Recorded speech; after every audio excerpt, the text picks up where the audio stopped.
듣는 유튜브 이영돈의 굿모닝 LA 6월 9일 순서 시작하겠습니다. 지금 이 시각 이른 아침 시간인데요. 할리우볼이라고 세계적인 야외 음악당이 있습니다.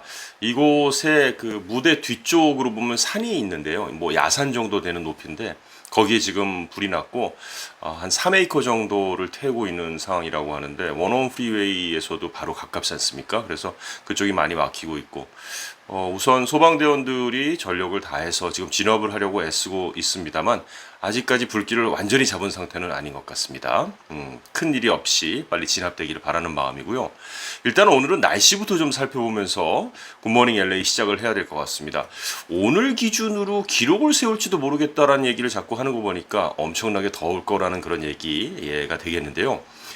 남가주일 때 어제보다 더 덥겠고요. 폭염주의보가 발령이 된 겁니다. 그리고 국립기상청에 따르면요. 11시부터 7시까지는 말리부, 산타모니카, 베버리 힐스, 롱비치, 오렌지 카운티 그리고 일부 벤츄라 카운티 지역에 폭염주의보를 내린 겁니다. 그러니까 일부 기온이 한 90도 초반에서 지역에 따라서는 100도까지도 갈 것으로 보여지고요. 자, 이럴 때는 수분을 충분히 섭취해야 하고요. 에어컨이 켜진 실내에서 낮 시간에는 머무셔야겠죠. 자, 그리고 절대 명심 또 명심 또 명심 어린 아이하고 애완동물은요. 어떠한 경우에도 차 안에 놓고 내려서는 절대 노. 야외에서 오늘 뭐 스케줄이 있으셨던 분들은 가능하면 활동은 아침이나 저녁으로 스케줄을 좀 변경하는 것이 좋겠다. 자, 그런데 이제 뭐 날씨도 날씨지만 미국의 각 주에서 코로나19 확산을 막기 위해 취했던 외출 금지령이 완화되면서 다시 환자가 늘고 있는 가운데에서 이 워싱턴 대학의 보건분석연구소에서는요, 올 여름까지, 뭐 지금 이제 6월이니까 여름 시작인데 올 여름까지 사망자가 15만 명에 육박할 것이다 라는 무시무시한 이야기를 내놨습니다. 우선 캘리포니아 각 지역의 코로나19 전염률 지수 이걸 조금만 볼게요. 확산세가 극심할 당시에 3에서 뭐 3.5 정도를 가리킵니다. 3과 2분의 1 정도요. 이게 뭐냐면 감염자 한 명이 평균적으로 3명에서 3명 반 정도에게 코로나19를 전염시킨다라는 거예요. 그러니까 이제 우리가 이제 락다운 그 전에 얘기죠. 그래서 이제 stay at home 자택 대피령이 내려진 거죠. 자, 그렇게 되니까 3월 중순 봉쇄령 이후에는 전염률 지수가 1 미만으로 떨어진 겁니다.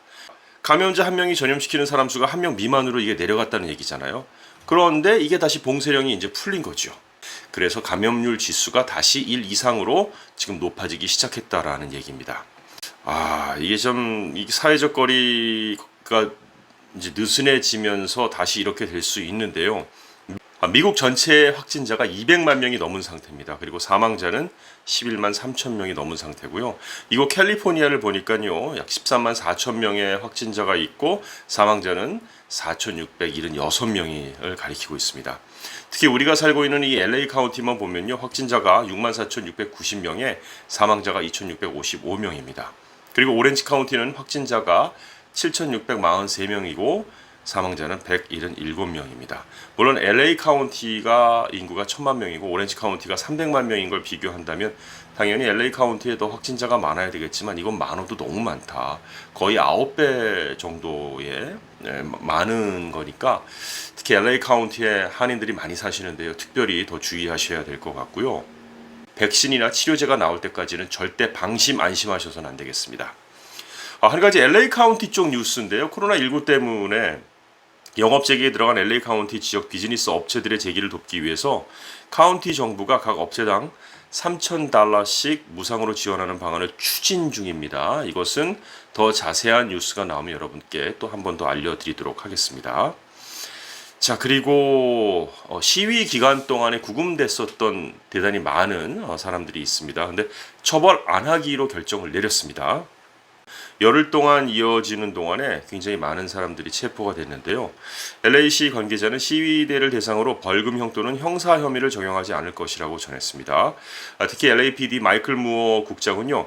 기물 파손이나 약탈 등의 범죄가 아닐 경우에는 최대한의 관용을 베풀 것이라고 전했습니다.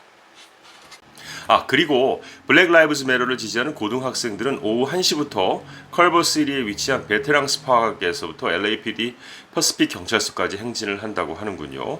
그리고 오후 3시에는 선셋 블루버드와 루실 애비뉴 코너에서 시위가 예정돼 있고요.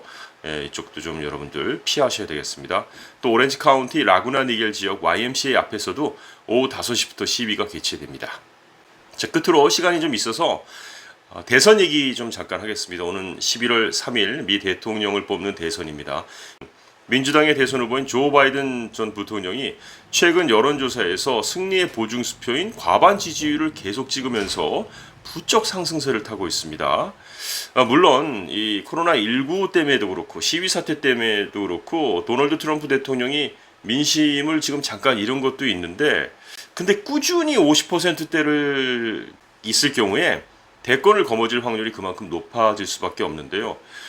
이제 트럼프 대통령 지지층과 트럼프 대통령은 뭐 허무맹랑한 가짜 뉴스다라고 이렇게 얘기를 하고 있고, 그리고 힐러리하고 그때 대선 당시에도 늘 여론은 힐러리 쪽이었다, 우리는 걱정하지 않는다 했는데, 근데 힐러리 클린턴 전 국무장관은 이런 여론조사를 한 번도 해본 적이 없는 거죠. 그래서 사실은 지금 조 바이든의 여론조사에서의 어떤 지지율을 굉장히 높은 의미를 부여하고 있다는 거, 또 이런 일도 미국에서 지금 현재 벌어지고 있다는 것도 여러분이 아시면 좋을 것 같고요.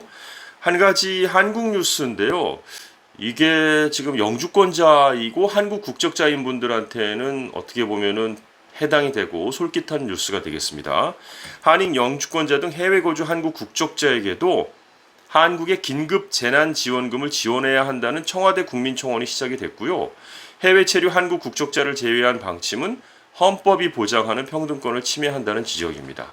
코에 걸면 코걸이, 귀에 걸면 귀걸이, 쓰면 뱉고 달면 삼키는 한국의 일관성 없는 정책은 분명히 잘못된 정책이더라고 해외 동포로서 말씀드리고 싶고요.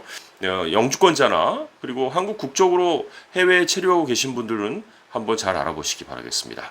듣는 유튜브 굿모닝 LA, 굿모닝 로스앤젤레스, 이영돈의 굿모닝 로스앤젤레스, 오늘 여기까지입니다. 내일 또 뵙겠습니다. 고맙습니다.